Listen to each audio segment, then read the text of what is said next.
Hey there, movie fans! Welcome to our new episode. Usually we do this in Dutch, but tonight we're gonna shake things up and do it in English because we have with us tonight an international guest. Live from the movie capital of the world, we are truly humbled and thrilled to welcome Roger Kumble. Mr. Kumble is the director of movies such as Cruel Intentions starring Reese Witherspoon, The Sweetest Thing starring Cameron Diaz, After We Collided, and several episodes of hit TV shows like Suits and Pretty Little Liars. Mr. Kumble, welcome to our show. Thank you so much for taking the time to sit down with us. How are you, and have you been enjoying your Thanksgiving weekend? Well, first of all, thank you so much for having me on your show. Yeah, my Thanksgiving was great. My two daughters, who are at college, flew back to Los Angeles to be with my wife and my son and our three dogs, and we had a lovely Thanksgiving. So thank you. And we saw Wicked. We saw Wicked the other night. All right, I saw that on your Instagram, and also saw that in the US. There's a whole thing about singing in the theater. There's a ban on singing. Too many people are singing. We sang in the car. We limited it to the car, but not in the theaters. But it's a fantastic film. Yeah, I think it just released here a couple of days ago, or This Wednesday. okay, yeah. We're running a bit late here in Europe. Right. Understand. It's great. So you started your career in the theater, and I'm just wondering, how does one go from New York to LA and from the theater to the movies? How does that work? Is it something that you planned, or that just happened? No, I was at college at Northwestern University in the mid 1980s, and I kind of didn't know what I wanted to do with my life. And my senior year, I got involved with writing like the school play. And I had worked at a video store, like in high school. So I was one of those. My film education was working in a video store back when there was VHS and Betamax. It was really, I 2 days after graduation, I drove out to LA because I wanted to try my hand at screenwriting, and I knew nothing. I was, they say ignorance is bliss. And that was in my case. I was not aware of how hard it was or anything like that. But luckily, I started writing with this woman, Marlene King. We met out here. She ended up creating Pretty Little Liars in the movie Now and Then. But for the first few years, we were writing screenplays. And after like 2 years, we were starting to make a living at it. Small living, but a living. But nothing was getting made. So my parents were wondering what I was doing. So I wanted to show them something. So, and a friend of mine had done a small play. So just based on that, I said, I'm going to write a play, which is kind of, I think, the equivalent of making a short film today or putting something on TikTok, because back then we didn't have the technology. So I wrote a play and we put it up in Los Angeles, and it became it won an award for best comedy, and it kind of launched. I started to get recognition for doing that, and then our partnership went different ways. So we're very good friends, and I've directed on Pretty Little Liars. But in 1997, I wrote a second play, and I had David Schwimmer from Friends in it. It was called D-Girl. At the same time, it's one of those moments where I was walking across the street, and I remember, what if I did Dangerous Liaisons in high school? I was influenced by this movie called Welcome to the Dollhouse by Todd Solondz. I don't know if you've ever seen it. It's fantastic. It shows teenagers being vicious, like very, cruel, for lack of a better word. So I was like, oh, well, this is kind of interesting. You never really see this. And I was always a fan of the book and the many adaptations. So I had this idea, and it took me, but I didn't like write it right away because I couldn't figure out how to modernize the character of Don Denis and the duel. I got stuck on that for many months. In any event, I put up this play. The play was a big hit, and I knew I had some heat in Hollywood. So the day the play closed, I went down to Mexico, where there was no internet or no anything, and I wrote the first draft of Cruel Intentions in like 12 days. Oh, wow. Because I had pressure. Those 2 years were just, I caught a lot of lucky breaks, you know, with getting it into the hands of a young producer, Neil Moritz, who's now Neil Moritz of Fast and Furious and Sonic the Hedgehog. And he had just made I Know What You Did Last Summer with Sarah and Ryan. So everything kind of fell into place. And are those things that you can plan, or that you can reach out to producers and say, okay, I got a screenwriting gig right now, I got an idea. Do you want to produce? Was there a studio involved? No, I had representatives. I had my agent and manager at the time, and the script was well regarded. So, and the play was well regarded. So it was, I could have sold it for probably a good deal of money, but I said, no, I want to direct this. And I also had the arrogance of youth. I wasn't married. I had, my cost of living was very cheap. So I could say, no, this is mine. And they were like, what have you directed? And I said, outside of my plays, nothing. But you can't have it. And we also see that you have some script revisions on your IMDb page for like Dumb and Dumber. Yeah. Is that the kind of experience that young directors start with back in the day, revisioning scripts and anything for $1? Or it was I was very fortunate that Peter Farrelly saw one of my plays and reached out to me, and he became my mentor. Both the Farrelly brothers, and so my work on their films was hanging out with them for a few days and writing jokes. But they were the two of the greatest human beings and the nicest people in the industry, and I was fortunate to have them as kind of advisors. And how different was it for you to direct something like Cruel Intentions, which isn't a comedy by any means? Because you just told us my first play was a comedy. You've worked with the Farrelly brothers. There's something about Mary, Dumb and Dumber, Kingpin. Something completely different, no? Yes. Like it's an outlier movie of mine. I usually work in comedy. And I just had this idea, and my plays got a little dark towards the dramatic. It was, if you look at Cruel Intentions, it's filmed like a play. It's very stagey. I think that's one of the, if you look at that second scene when you introduce everybody, it's like it goes on forever. It's like a play. They sit here, then they sit there. If I had to do that again today, I would screw it up. I would cut the scenes. I'd make them shorter. It was just my background at the time was theater. So and if you look at the film, there's not a lot of actors in it. It's a very small cast. It's a huge cast, or it became a huge cast. It became a huge cast. It was really, it's amazing. I had these 3 films. I had seen the play, and I had seen Alan Rickman, the great Alan Rickman, do Valmont on the stage, and that was incredible. But there was also the Roger Vadim had done a modernized version of it, so I knew it could kind of work in 1960. And there was also Milos's version of Valmont with Colin Firth, So I had all those to kind of like look at to see how like the plot would work. But I probably owe a lot of money to Christopher Hampton. One day he might collect on me.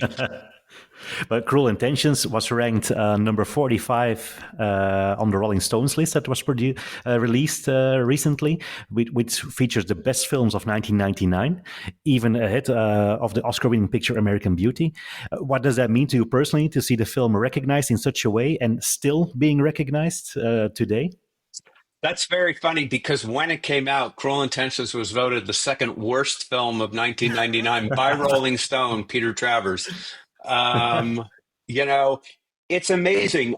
When the movie came out, it was well regarded. It didn't open at number one. Analyze This with Billy Crystal and Robert De Niro beat us at the box office. So there was like a little disappointment from the studio. But the film has just gained ground over time. It's just it's become this thing of its own, which I'm very, very grateful for. But I can't. I wish there was a recipe because I'd keep following it. Did you have a sense at the time that it would become such an iconic late 90s movie? No, not at all. I was hoping I wouldn't screw it up and I'd get to direct again, That's all I was really hoping for. And working with Reese Witherspoon, who at the time was already an established actress, having starred in Fear and Freeway, but a really big break came 2 years later, I think, with Legally Blonde. Did you see the potential in her at the time that she would go on to be such an award-winning major movie star? I mean, she's Reese is now like Oprah. She's with books and everything. I had no idea she was this incredibly talented actor, and she had just finished Election, so she was talking about it when we were at meeting and rehearsals. But I met her because she was also Ryan's girlfriend, and we were trying to cast that role of Annette, and we couldn't come to an agreement. And it was really, I was like, "What about your girlfriend?" It was literally like that, and we took her out to dinner to get her drunk, and I ended up getting drunk, and I literally got on my hands and knees. I did, and I said, "It's 15 days. It's just 15 days. Please, And she to her credit goes, "The role's underwritten." I said, "Well, then come over and write it with me. Come over and fix it." You can't do this anymore. There would be like agents and lawyers calling me and screaming at me if I did that. But I don't know, back then, so Reese came over to my house for like a week, and we worked on the part of Annette.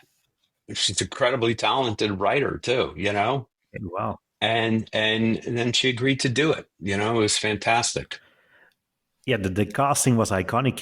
Very young cast: Sarah Michelle Gellar, Ryan Phillippe, Selma Blair, and Reese Witherspoon, of course.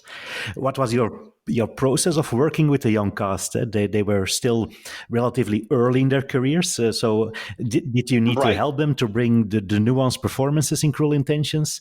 And what made them the right fit for the job? I had directed actors in theater, so we workshopped it like a play. We would do a reading, and then I would meet with them, and we would rehearse the scenes. I had the good fortune to work with Theo Van de Sant, the cinematographer, who kind of put me through film school on that movie. He taught me how to move the camera. One of the great pieces of advice I got and I give to new filmmakers is don't pretend to know what you don't know. Just ask for help. Just because you're the director doesn't mean you're omnipotent. So I'd be like, here's what I'm good with the script, and I'm good with the actors, and like why they're doing what they're doing, and you guys help me with everything else. So in terms of the actors, I think because I wrote the script, that it wasn't just my interpretation of another writer's script. It was my script. So that gives you a little bit of clout with the actors. And for example, Sarah Michelle Gellar, she was on the peak of her fame back then. She was very young, but she had Buffy the Vampire Slayer, which became an iconic TV show. So how does one get such an actress to star in your debut movie? Was it difficult, or? It was No, it was a hot script. It was a hot script, and that age, they all wanted to be in it. So they were seeking us out as well. And in the case of Sarah, I think because she's a great actor as well, she was looking to do something 180 degrees different than Buffy. When people are like, "Well, can Sarah do this role?" And I'm like, "Yeah, she was Kendall on All My Children. She could do it." So I knew her earlier stuff. Okay, Cruel Intentions, for like a modern movie, it has a relatively small budget, and you brought a lot of style to it. It's constantly balancing dark themes with light sets. You had a set for Sarah that's different than the set for Ryan, for example. How did you work with that production value and with a small budget? It was I surrounded myself with the most talented people. So this guy John Gary Steele was our production designer. He went on to do Outlander and many films. And Denise Wingate was my costume designer, and she just won the Emmy for Daisy Jones. So the four of us would meet, myself, Teo, Gary, and Denise, and we came up with a visual style, and they helped me with the color palette. So it was really just you hire great people and you let them do their jobs. One of the people you've worked with more frequently is Selma Blair. She was in Cruel Intentions. Yep. She starred in Sweetest Thing. And Yep. I believe she's also in After We Collided. That's correct. I love Selma. Selma was someone I will take credit for putting on the map.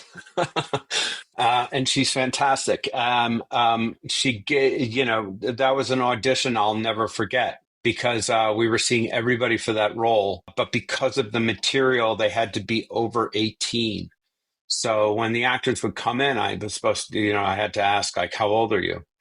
And they all gave their age and all that. And Selma came in and I said, how old are you? And she said, how old are you?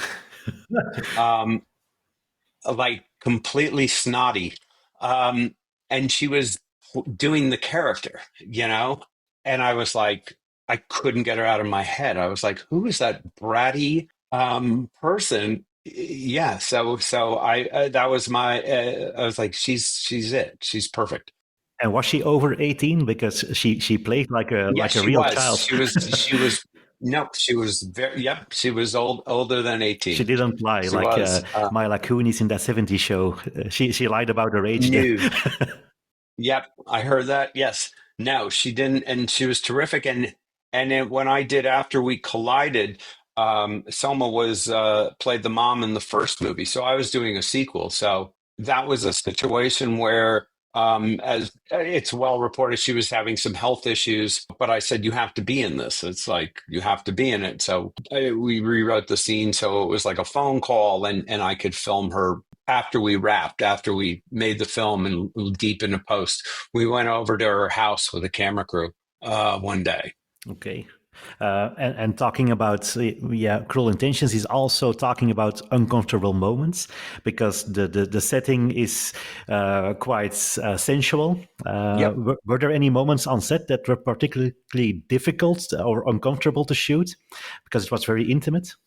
Yeah, this was before the age of the intimacy coordinator. So in the case of the scenes between Ryan and Reese, I think it helped that they were dating. But also, I remember I showed them an intimate scene from a Robert Altman film, The Player. And I said, this is what I want to rip off. So that was our way of being all on the same page and creating a safe set for them where it's closed. But the other, was I said, I kind of want to flip it and not show women, but I want to show Ryan, if we're going to objective, he's so comfortable, Sebastian, with his sexuality and with his looks. That's why when he's in the steam, coming out of the steam room, and he's, and Ryan was down with that. And it kind of, I think that's what kind of separated us, that we were not trying to catch women in states of undress just for titillation factor, but we were trying to do it with Ryan instead. Okay, and we're the MTV generation. We were like teenagers in the in the late '90s. So I remember the MTV Awards. Yep. There was a certain kissing scene between Selma and Sarah Michelle Yep. Gellar. That was one of the most talked about scenes in the whole movie. Yep. Did you realize when shooting it with all the actors that it would cause so much waves? No, and I give a lot of credit to my direction at the time, I remember, was play it like IKEA instructions. Meaning don't lean into the sensuality, play against it. It's just matter of fact, this is how you French kiss. And then we did a take and there was spit connected between the two. So I call cut and someone says, you have to go again. There was spit. And my DP Teo said, no, that's beautiful. No. And I was like, you're right. That's beautiful. Cut. We're moving on. We never did another take. So we were forced to use that take, which kind of became iconic, this whole spit between them. A lot of, again, surrounding yourself with very good people and happy accidents. You talk about Theo van de Sand. We know him here because Holland is like 6 miles from here. Yes. So we know him from The Assault, the Aanslag in our native language. We have to watch it in high school because it's mandatory. But I will tell him that. I'm going to tell him about this episode. And in the US, he's widely known for blockbusters in the 90s, like Blade, Wayne's World, Volcano. So how did he get involved? He got involved because he did Volcano with Neil. And Neil and the other producer, Michael Fotrell, introduced me to him. So they were like, you'll learn from Teo. And he's great. He's a dear friend, and we made a movie 2 years ago. He's still at it, you know? He's still active in the industry then, and does he still fly to the US? Because I think he's like 80 years old, or yeah, but still going strong. Wow. He lives in Brazil now, so more power to him. Oh, cool. Looking back at your first directing experience, what are some of the biggest lessons that you learned back then? Some of the biggest mistakes that you made that you try to avoid now in your career? Wow, that's such a good question. You know, I had learned from the Farrelly brothers to have manners on set, meaning like at the end of the day, go up to everybody and thank them. So I remember taking that with me. You know, every film is so different. When I watch Cruel Intentions again, there are a few moments where my comedy is coming on too strong that I might have tempered back now, like where I was just pushing too hard for a joke. So I would, you know, hope it was straddling that line between comedy and drama. But I also credit the success of the film as if I was to get this job, it would be like hiring a comedy director for a drama. And you got this kind of movie that doesn't really belong. You don't know where to put the movie. If you're working at a video store, I was like, I wouldn't know what aisle to put this in. Is it a drama? Is it a comedy? What is it? Yeah, on my Blu-ray cover, it says erotic thriller, but it has evolved throughout time, because if you rewatch it now for the first time, it's not really an erotic thriller that we would expect in the current day. No, not at all. They don't know how to label it, and I don't know how to label it, and I think that's what makes the movie kind of special, is that it's genre defying. And after Cruel Intentions, did you feel any pressure after its success to tackle similar projects, or were you eager to explore other types of film? I was, right after, while we were waiting for Cruel to come out, Sony approached me about doing a TV series of it. And I was like, I'd rather focus on another movie. And someone said, you can make a lot of money at this. And I said, okay, I'll try TV. And it was a disaster. I wrote a prequel to Cruel Intentions. It got picked up and we shot 2 episodes. And then the people at Fox saw what we'd done and shut us down. and I remember I was like, well, that was a year of my life. So Neil and I got the footage. We like bought the footage back because it was unusable. And I said, let me shoot 3 days of stuff, and we could call it Cruel Intentions 2. And we had cast Amy Adams, who of her first job in LA, is in this. And it exists to this day. I mean, people are like, why'd you follow up Cruel Intentions 2? And I said, I didn't. It was a TV series. It just didn't go. Yeah. But then I did want to do, I had heat after Cruel Intentions, and I had my choice to do whatever I kind of wanted. And I found this script. It was called The Untitled Nancy Pimentel comedy. And I was like, I've never seen a raunchy chick flick before. And it became the sweetest thing. And so that was a little more in my wheelhouse. But I was definitely at that point trying to just try new things. Okay. The next movie I think is Just Friends. Is that the title? Yeah. Correct. With a young Yeah. Ryan Reynolds. So you have a real nose for young talent, I think.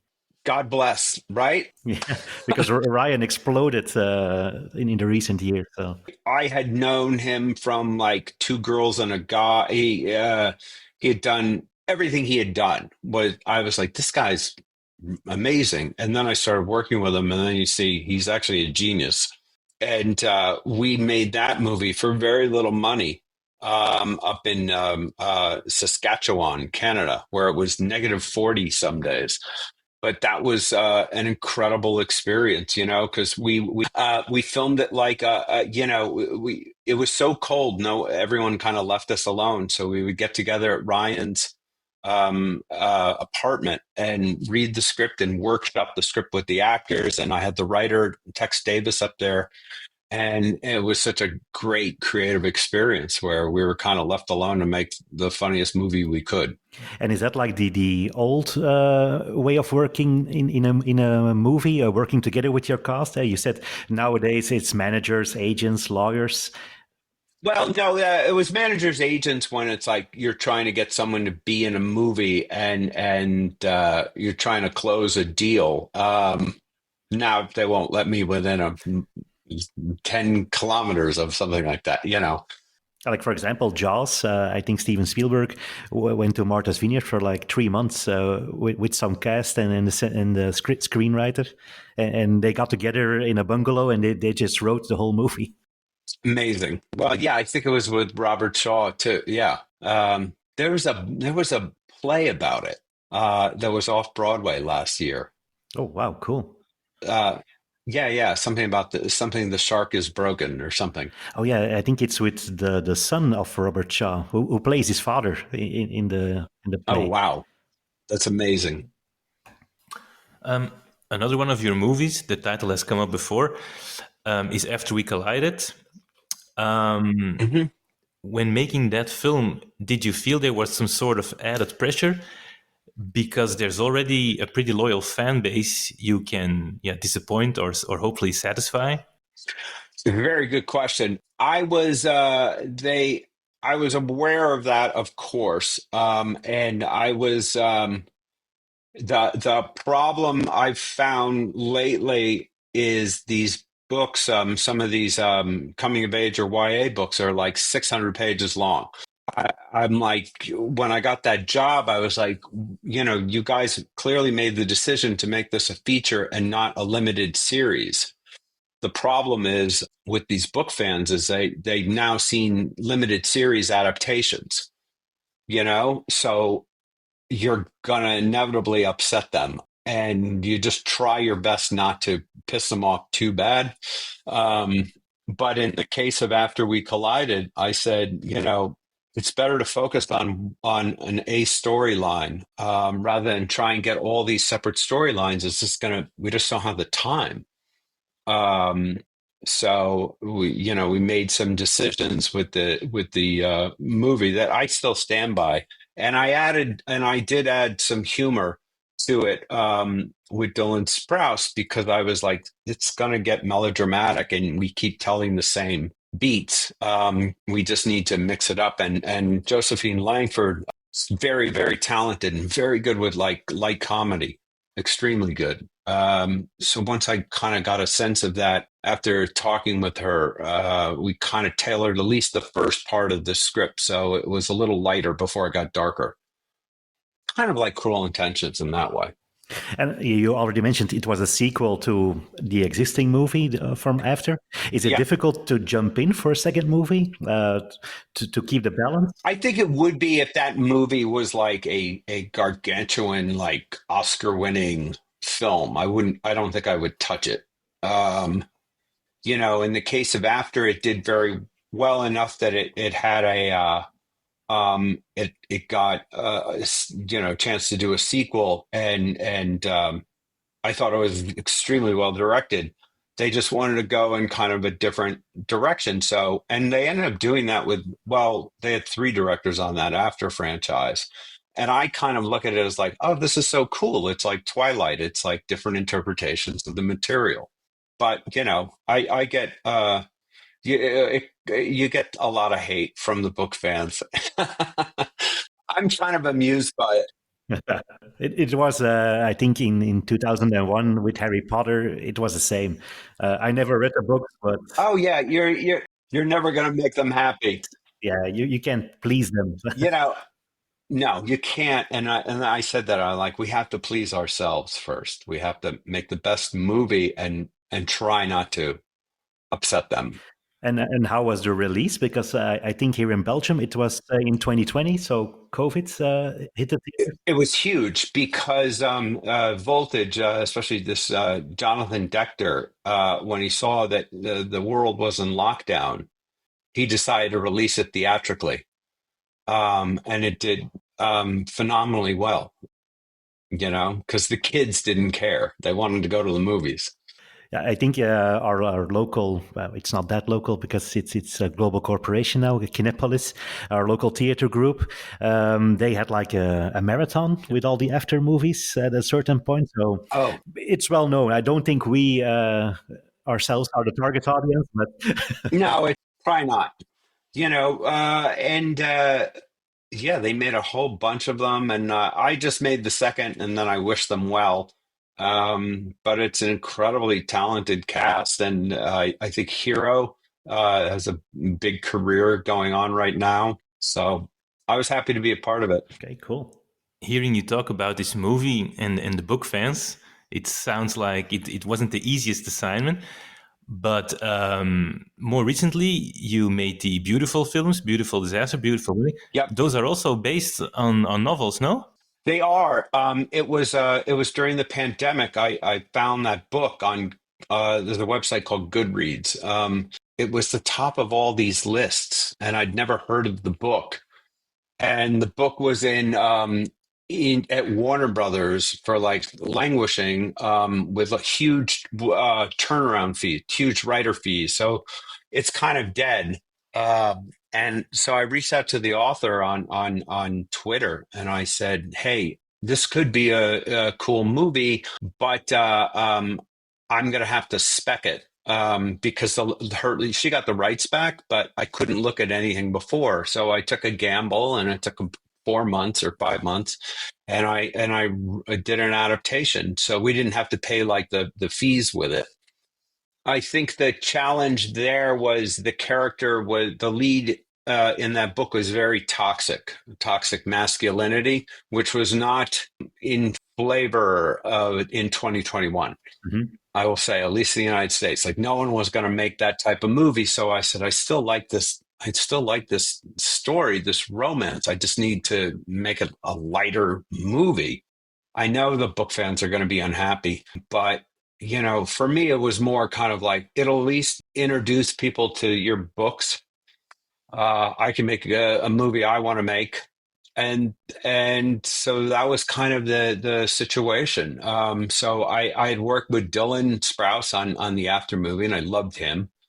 And we found Virginia Gardner in auditioning during COVID, and I worked with the same people who did After We Collided. They said, so I shot Bulgaria for Sacramento, California. Oh wow. And was it more like an independent release, or was there still a studio involved? Or? Yeah, it was more as a studio involved. It was more, yeah, I always thought it was a streamer. So I think they released in a couple theaters in around the world, and it was kind of crazy because I was finishing up the movie and they said, we want to make a sequel this year. And I was like, there's no script. I got to write a script in 2 months. And I wasn't, and there was a sequel book, but it didn't cover new ground. It was like it was like the plot kind of is not narrative in these books. So they're not really adaptable. At least I didn't see them as that. And I said, well, I'm not interested. And they're like, you could kind of do whatever you want. And I go, well, I want to go back to comedy. And so I knew all that whole cast could do it. So I banged out a script very quickly and we went into production and we made Beautiful Wedding, which really pissed off the book fans. Really pissed them off. I mean, like, I think, and you know what? To their credit, they're right. I mean, like, and I had said, like, can we not call this Beautiful Wedding? It's not the book at all. I go, can we call it Beautiful Disaster 2? And they were like, nope, Beautiful Wedding. That's in the contracts. And I was like, shit, I'm going to get in trouble for this. And I did, but it's got its fans. I got to like do some kind of outrageous comedy that I've been looking forward to do. Every now and then on Instagram, there'll be someone who's like, you ruined my life. Well, I don't think it got a theater release here because Right. we didn't know it. We researched it for Yeah. this podcast, of course. No one, yeah. But we saw the trailer, but it reminded us, the trailer, we didn't see the movie, but the trailer reminded us of The Hangover. They get married, they get drunk. Very much so. Very much so. They get married. Yep. Except there's no mystery. And it's more of a can you just happily ever after work if you have this young, passionate romance and you wake up the next day. So that was kind of the theme of that film. You've also made a movie for Netflix. I think it's Falling in Love. I did. Yes. Which is a streamer. Is there a difference directing a studio movie or something for streaming? No, not really. No. That was something where a director fell out and I got a phone call and they were like, can you go to New Zealand in like 4 weeks and shoot a movie? And I was like, yes. But during the previous decade, I was working in television mostly.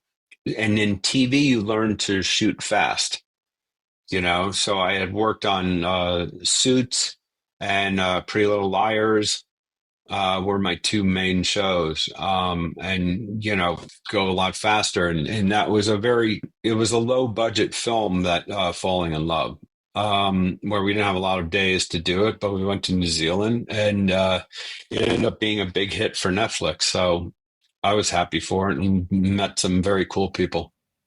Okay, and will you be approached for like a sequel? And will the sequel have some less limitations than a standard studio film?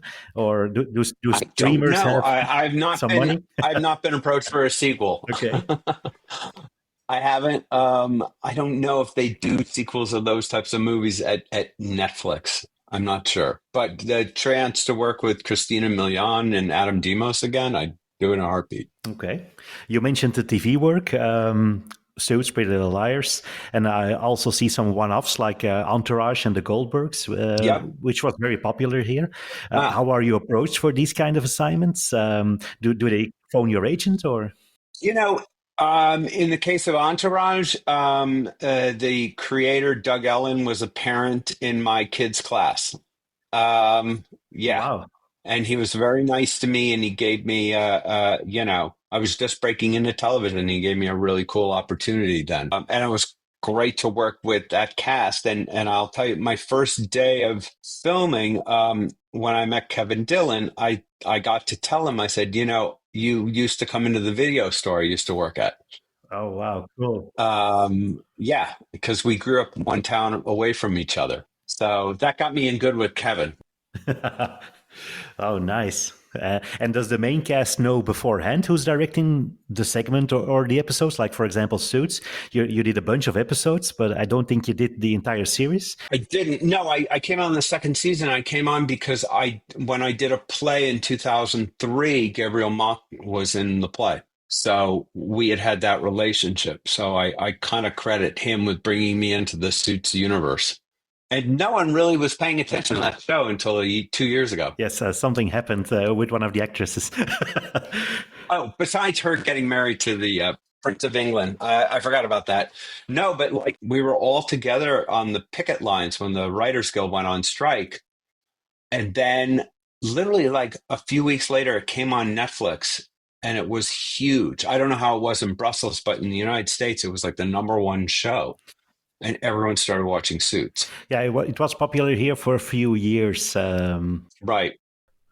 And how do you approach? You're doing a few episodes, so how do you approach that? Because the show has its own style and its own storyline. You're kind of like you're serving someone else's vision. So in that, I was serving Aaron Korsh's vision, and I had no, it's still creative, and still exciting. And you're in TV, it's more the showrunner's medium as opposed to the director. So I don't mind not being the one who gets all the grief. Or I was happy to you take it, and just happy to come up there and add my whatever to it. And I'm remain good friends with him and the cast. Yeah, we noticed. I don't think you know him, but Tim Mielans. He's a director from our hometown. He did some several episodes of Peaky Blinders. I think he did like one season. Wow. But he's good friends with Cillian Murphy, and they made a movie now about the Catholic Church.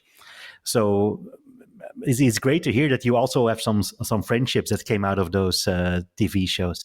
I'm friends with most of like especially with the Cruel cast. We're still in touch with each other, and pretty much with I talk to people from every film. It's kind of like going away to summer camp, and you might not talk for like 4 years, and then you run into each other. Wow, cool. You've done both TV and movies. Do you prefer one to the other? As a director, I prefer movies just because you're a little more in charge, so you see it all the way to the end, where in TV, really, you edit for 4 days and then you leave. It's just a little more hands-on. And can you also bring your own creative input to a TV show, or is that strictly forbidden? You can. No, you can't. I mean, you want to color within the lines and not do, here's the style of the show. And when you come on an episode of television like Suits, you're a guest. You're the new person. It's just, I view it as going up to the actors going, how do you like to be directed? You know this character. I don't know the character. So you try to be of service to them, I find. And I think they're grateful that you're, paying respect to their craft and all that. But you're also trying to help them. Over the years, you've worked with some really big names in Hollywood. Reese Witherspoon, Cameron Diaz, Jason Bateman, Ryan Reynolds, to name a few. Did you have any bad experiences along the way? With actors? No.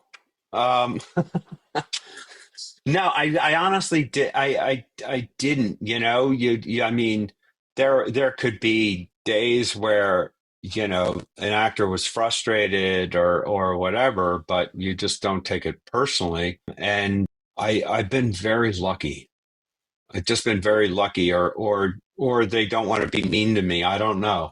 And how about some frictions on set? Because, for instance, Patrick Swayze and Jennifer Grey didn't get along on the set of Dirty Dancing. Did you ever experience something like that? I probably did, and I wasn't aware of it.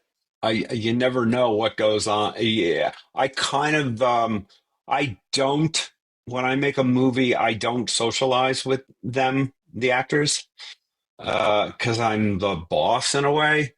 So I don't. I go to my hotel room and I do jigsaw puzzles, or I shot list the next day's work. But I'm not going out to meals with them. I unless I'm rehearsing with them, I don't. Okay.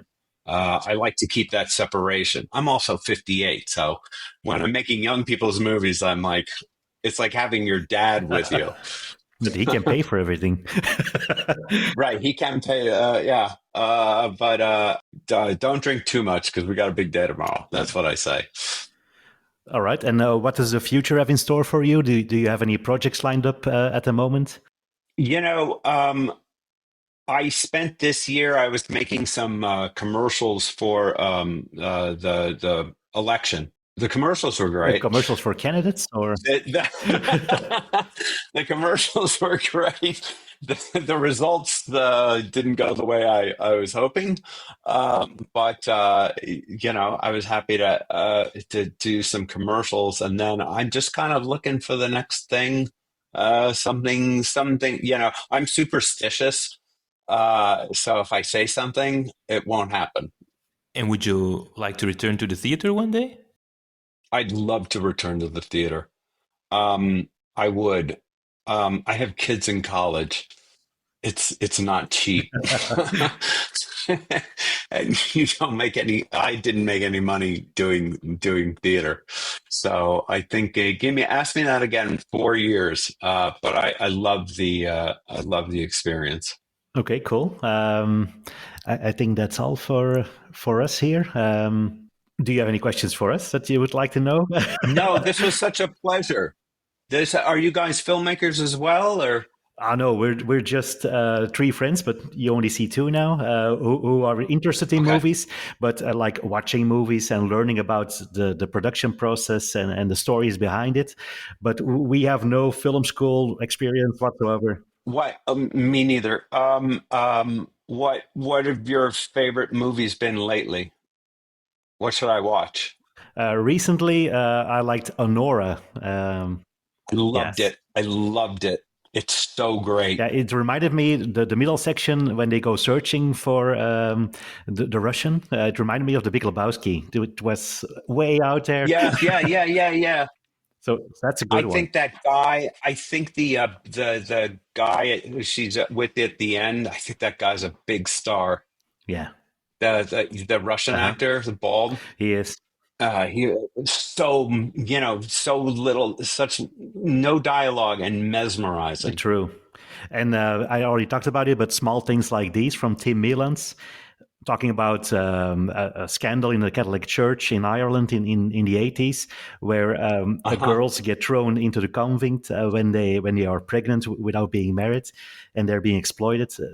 It really hit me hard last week. So Right. Oh wow. How about you, David? My favorite movies of this year so far have been The Wild Robot and The Substance. Two very different things, I but Yep. They're both on my list. I'm very excited to see them. Yeah, I've heard great things. You know what else I loved? Did you see The First Omen? yeah, I did. Great. She did such a great job and really brought like a femininity to it. I forgot her name, the director's name, but it was fantastic. And that and Alien Romulus was Yeah, amazing. that had me on the edge of my seat. Oh, it was terrifying, terrifying. yeah, they returned to the old Alien style, and I liked it. Oh, and two films with female leads, and they were both fantastic. There's another movie out right now called My Old Ass. It's on Netflix. Is that with No, Aubrey is it Plaza? on? No, it's on Amazon Prime. Yeah, yes, it is. Audrey Plaza. It's terrific. Is she the one from that comedy that I forgot? Yeah, Yeah, Community Parks and or Rec. yeah, Parks and Rec. Yeah, Parks and Rec. Yeah, and it's great. It's it's really great. Yeah, And I'm also looking forward to Wicked. John Chu, man. I mean, he's so good. It it. I don't want to overhype it, but I will say it's my favorite musical since Chicago. I mean, He just nailed it. And the casting was so good. And how about the runtime? Is that a problem because it's nearly 3 hours? No, it wasn't. You didn't look at your watch. You weren't bored. There's another movie out. Adrian Brody's in it. Have you heard of it? It's like 3.5 hours Yeah, long. it's being talked about for the Oscars, no? Yeah. And there's an intermission in the film. And it's the guy who did Neon Demon, I think, The the Brutalist. director. But it's supposed to be incredible. It's supposed to be incredible. Yeah, I see here that it only reaches Belgium in January, so we'll have to wait. Oh, got it. All right. Do you guys ever go across the border to see it earlier? Or? Yes, in Holland, because, for example, The Substance was there, I think, like three weeks in advance. Right. Or 2 months, yeah. So Holland, sometimes they have an earlier release, and Holland is like 6 miles from here. So So who from Brussels are there famous filmmakers? in Belgium, do we have famous filmmakers? Adil El Arabi and Bilal yeah. Fallah, Bad who did the Boys. Bad Boys sequel. Oh, wow. Oh, great. And I know Holland has Verhoeven. Yes. Then Team Mielans is working his way up to the top. Felix van Groeningen, he made A Beautiful Boy with Steve Carell and Timothée Chalamet. He's from Ghent, also from Belgium. Right. So we have a few of our sons who go overseas and make a movie. Great. So. But we will not be one of them. Right. But you're doing great here on your podcast. Thank you. All right. Thank you so much for being a guest with us. You're our first American guest. Thank you. This was such a pleasure. Okay. Hopefully people will understand me. You can dub me. Hopefully they will understand us. Yeah. Your English is terrific. And now for something completely different.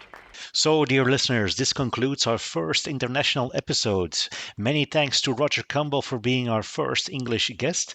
Next time, we will be back in our normal Dutch format. So, hope to hear you then. Bye-bye. Peace.